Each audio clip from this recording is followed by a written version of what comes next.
Hello and welcome to the No Ceilings podcast on the Turtlesmith Network. I am Courtney Ogles and this is my co-host Vincent. What's happening, Courtney? How you doing? I'm doing great. How's things been going for you? Man, everything's been going awesome, man. Eating right, feeling good. Good. You look good. Life. Well, thank you. You look good. You look real healthy. Yeah, I've been eating good. What you been eating? You know, little chicken thighs, little rice, broccoli, protein, tuna. Mm-hmm. You knew I was going. I knew you was going. I knew you was gonna come back. How you to make your tuna? You know how I make my tuna, Courtney. Yo, nasty tuna. Miracle Whip. Hellmann's. I do not use Hellmann's. Oh, okay. Miracle Whip. Boiled eggs and the tuna with some black pepper. That's it. That's all you need. Mm-mm. How do you make your tuna, Courtney? We gotta whip it up. Use a little bit of everything. You know, you get a little bit of mustard, a little Miracle Whip, a little relish. You know, you gotta make it taste good. And you gotta get the flavored tuna. Ninja. I just need you to say that one word just so the ninja come out. Don't knock it till you try it. Don't knock it till you try it. See, I'm not eating it for health. I'm eating it for taste. Exactly. All the pepper. No, it's all good. Anyway. Yeah. How about that Oklahoma City Thunder? Oh, man. Thunder up, baby. Thunder up. You know, I thought you didn't like sports. Hey, listen. Vincent likes sports now. We grew up with no basketball team, no football team, nothing. Okay. Yeah. Reach back into some of our archived episodes. Yeah. Vincent now likes sports. Okay. So, football, for one. He's going to like football. Don't like football. Not going to like football later. It's coming. Not going to watch any of it. 2, this is basketball. This is our basketball team, Oklahoma City Thunder. Okay. So I definitely love that for us. Okay. Thunder up. Thunder up. Small market win. Well, the people be hating. They be hating. It's all good. Don't worry about it. Anyway, let's go ahead and get into the topic today. Man, what are we talking about today? So today we're talking about when you know it's time to hire someone. So, and that's important because if you're drowning in tasks, if you're missing deadlines, if you are simply stuck at your business's growth ceiling, then you gotta sit back and reevaluate and figure out if it's time to really hire somebody. You know what I'm saying? Exactly. And so let's talk about the red flags that come when you're overdue for help. So the first one is going to be you're turning down clients or opportunities. You know, that's one of the really big things. Like we've talked about this in previous episodes. You know, if you can no longer support the growth of the business, then it may be time to hire. You have too many jobs. You don't have enough employees to get to these jobs. You have people reaching out saying, I need this job done. I seen your work. Can you show up at this time? Yep. And you just can't meet the demand. You might have a job that may be finishing around that time, or you just may have an overlapping job and you won't be able to meet their target date. So that's really tough as a business person. And you see that money, like that could be $5,000, $10,000 job, and you're like, I just can't get to it. Like, then you know that you need to start scaling business. Yeah. See, just an example. We had two a while back. My sister-in-law and I used to do events. We still do them every now and again, but we were asked to do 2 events, and we're just kind of like day of assistants. Right. We did 2 weddings in one day, and people ask us how we did 2 weddings in one day. We did a 12 noon wedding, and then we turned around and flipped it and did a 5 p.m. wedding, and it was so dope. Wow. And people, it doesn't seem like you can really do stuff like that, but it was cool. Yeah. You know, we made sure that it wasn't just she and I. We had about 4 people assisting. Okay. And so we were able to kind of go in there, put everything together, and then take all of that, clean it up, and then get to the next spot. Right. and they already had a crew to kind of set up. We were just helping with, assisting getting people to their seats, making sure that they had is day of planning. And so it was pretty dope. So, there's ways to make things happen, but we knew that we weren't going to be able to do it just the two of us. Right. So we added additional no people. way. So, right. So, when your customer service or your quality is slipping. Oh, that's a good one. That's a really good one because, we've talked about this a little bit Definitely, too. yeah. So, you're always busy, not moving forward. And burnout is creeping in. Yep. And so you always want to make sure that you have time to do everything. Mm-hmm. And when I say time, you may just be thinking about needing just a little bit of assistance, maybe not full-time help, which brings me to our next point. Absolutely. What should you hire first? And I definitely agree with the points that we have here. An assistant and people that can help with the growth of the business like versus task-based roles. Versus the labor of the business first, because you got to have the demand to meet the supply, so to speak. Yep. You know what I'm saying? So these people are going to draw a business, make sure everything is organized, and creating a plan that helps the business grow. In that meantime, you can start an additional hiring process for employees to handle the labor. Mm-hmm. That way you can start offering part-time to full-time labor. Essentially, you're starting to work on your business, not in your business. Absolutely. Yeah. This is that turning point for those businesses. Okay. All right. You got to just think about what drains you most versus what grows the business. Right. Makes sense. And also think about why you got into the business in the first place. Yeah.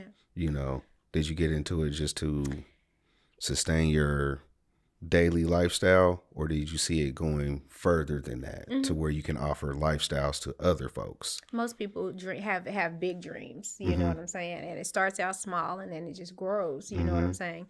And you look up and you realize, well, dang, I don't even know how I'm going to do all of this. And so what's good about that is now we do have the Fiverr and Upworks, where you can hire people that can handle some of your task-based roles. You're still working on the business, and then you take them and you use them to work in the business. You're giving them everything that they need in order to get the job done, and they're still they're doing the work behind the scenes to create the vision that you've put together, that you've thought out. I definitely need to look more into that Upwork and that Fiverr. Yeah.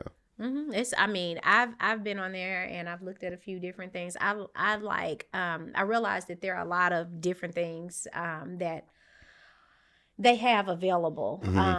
You really have to really scale down your niche and figure out what it is that you're looking for, who you're looking for. Right.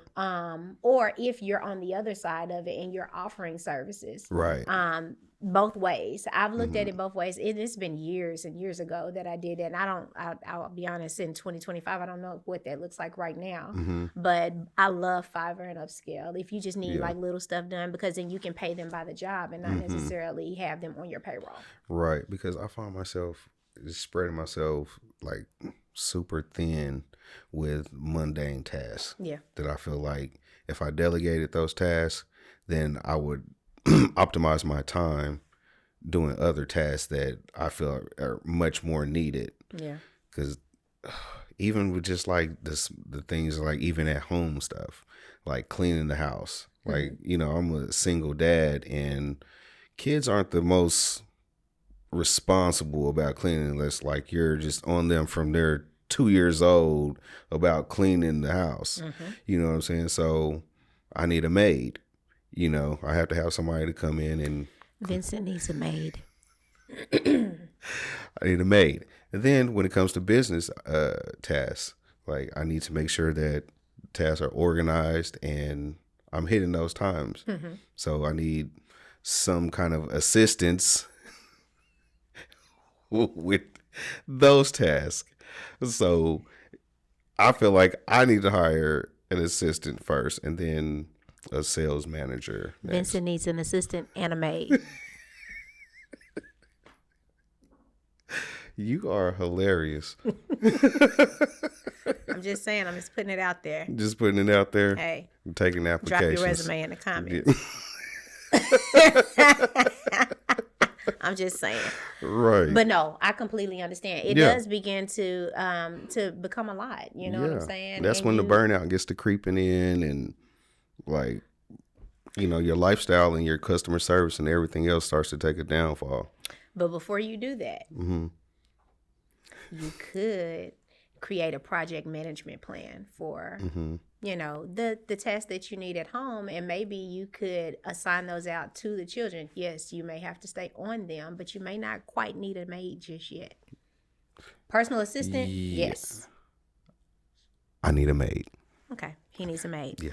All right. Well, let's move on to the next. Hiring doesn't always mean full time. So we can, like I just previously stated, you can use freelancers, part timers, interns, or contract support as your first step. And I just jumped right into it, and that was my next point. Using platforms like Upwork, Fiverr, LinkedIn, or even just referrals. Those are all really good places that you can go to in order to get freelancers. And some of them, if you look through there, and like I said, I haven't been on there in quite a while, but they'll tell you how much they charge for little things. Like even if you're so busy, you've started your business, and maybe you just want a revamp of maybe your logo or branding or something, and you just don't have the time to do that. You can outsource that to freelancers to get that done for you. They tell you how much they charge you to give them the vision. They give you the work, you pay them, and you're good. Right. You know what I'm saying? So there's definitely you know, that option out there where you don't have to hire anybody full time. Yeah, so I don't need a full-time maid. I need a part-time maid. I'm not going there with him with this. When I had my bail bond business, I realized, and I've spoken on this before. You hired a maid then? Huh? Oh, I thought you were telling that because you was about to say you hired a maid at that time. No, I realized when I needed office assistance, I needed help. Okay. And so it took time. Like I didn't realize that I was going to need that. And I think that this was, I talked about this in the episode where we talked about building standard operating procedures. I didn't have all of those things in place, but I did. I ended up having to build those things in order to bring somebody on and show them what the day-to-day was in order to sit in that seat and do that job. Because I needed somebody to be in the office all times of the day as we were in and out posting bonds or in court or whatever had to be done. Right. So, you just want to make sure that when you are preparing to hire someone, you also, one of the things that we didn't talk about is making sure that you have the money to pay them. Absolutely. You know, that's not, think about that first. You want to have the money to pay them. Right. Sure it's not like they can work for a year for free. And then wait to get paid. Yeah, you know, I heard that someone was hiring a personal assistant for like $75,000 a year, but they weren't going to be able to pay them until the end of that year. That's crazy. Who would do something like that? It's insane. I thought your name was under that job post. I don't think you said. Anyway, just joking. But no, make sure that you have the money to pay. Make sure that you know exactly what it is that you need them to do in the time frame in which you need them.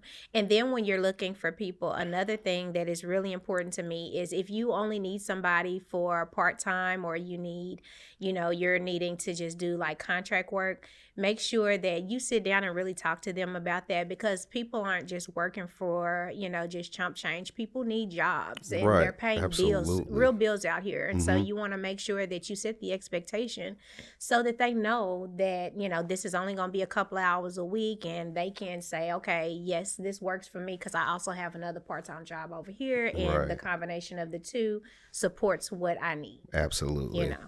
Absolutely. I like to call that, like, make sure you're paying like a lifestyle wage. Yeah. And pay people what they're worth and what it's worth to you. Yeah. Actually. You know what I mean? Yeah. Because I will tell you with bail bonds, that was 24 hours a day, 7 days a week. You get up and you miss a call, you missing money. Right. Ain't nobody trying to miss no money. And so when you think about it, you don't want to be the person that is always working and never gets to take trips or anything like that. I've missed trips, birthday parties, just things because I have to work. Even my kids used to get mad and they'd be like, kids, let's go to the fair. But before we go to the fair, I got to go do this bond. They couldn't stand that. Yeah. And it's crazy because the turning point in when I had that business, when I realized that it was a problem, was that moment was the exact same moment that I had with my parent. My dad was a bondsman, and we used to always have to go do a bond first. And we be ready to go. We about to get out the door. We on the way. He got to stop downtown. My Lord. It takes forever. And so that's when I realized that, I could do the work, and I had just enough work to get us, get the business going, and there was a balance, a fair balance. Right. And still be able to deal with the kids. But then there became a point where I realized that I need some more bondsmen, or we need to, either, find posting agents. And so posting agents, they actually they assist you and you pay them per bond, but they're not on your payroll, if that makes sense. Right. And so you pay them a fee to go down and post something for you. And ultimately, you, as the responsible bail bondsman, you are the person who is going to ensure that that person goes to court and does everything that they're supposed to do. However, legally, if they've signed the bond, it's on them. But of course, me being the responsible bail bondsman, if I paid anybody to do that, I always made sure that I took care of them financially, and I made sure that the client did everything that they were supposed to do. Right. And so that allowed me to free up my time a little bit and be able to get out and do things with the kids, go out of town, that kind of thing, and not feel like I was missing out on stuff. Absolutely. So anyway, with that being said, that's just a quick little example of how, you can utilize people for different things. They could still have their own business and do their own thing, but they're making a little bit of extra change on the side. Absolutely. So let's talk about budgets and return on investment check. So if you're hiring, gives you time back to make more money or scale, it's worth it. Like we just said, pay what it's worth to you. You know what I mean? What's the cost of not hiring someone? Yeah. Is what you want to ask yourself. And if it's stress, you're losing money, then it's probably time to scale that business. Yeah. Or as business owners, I think that business owners, your mind is programmed as an entrepreneur to work. You know what I'm saying? Yep. Because you got to get that money by any means possible. You got to make it work by any means possible, and you're mentally prepared for that. But we still have to remember that you've got to have that work-life balance. You want to have that work-life balance. Right. So today's call to action. What one task could you delegate today that would help you get some of your peace back, or some of your power back? You don't have none? Oh, yeah. Vincent's hiring. I got plenty of tasks. But one thing I do want to share, though, that I heard from a mentor is that you want to be slow to hire and quick to fire. You want to know who you're hiring, and if it's not working out, you want to go ahead and cut that bridge off. Yeah. You know what I'm saying? Because it could be a detriment to your business. Yeah. I just wanted to share that little tidbit about the hiring process and having employees. All right. So, a little tease for the next episode. Now that you got help, how do you manage your time like a boss? Okay. So, till next time, America. Like, share, subscribe, comment what you like, what you don't like, and definitely go to turtlesmith.com for more information and resources.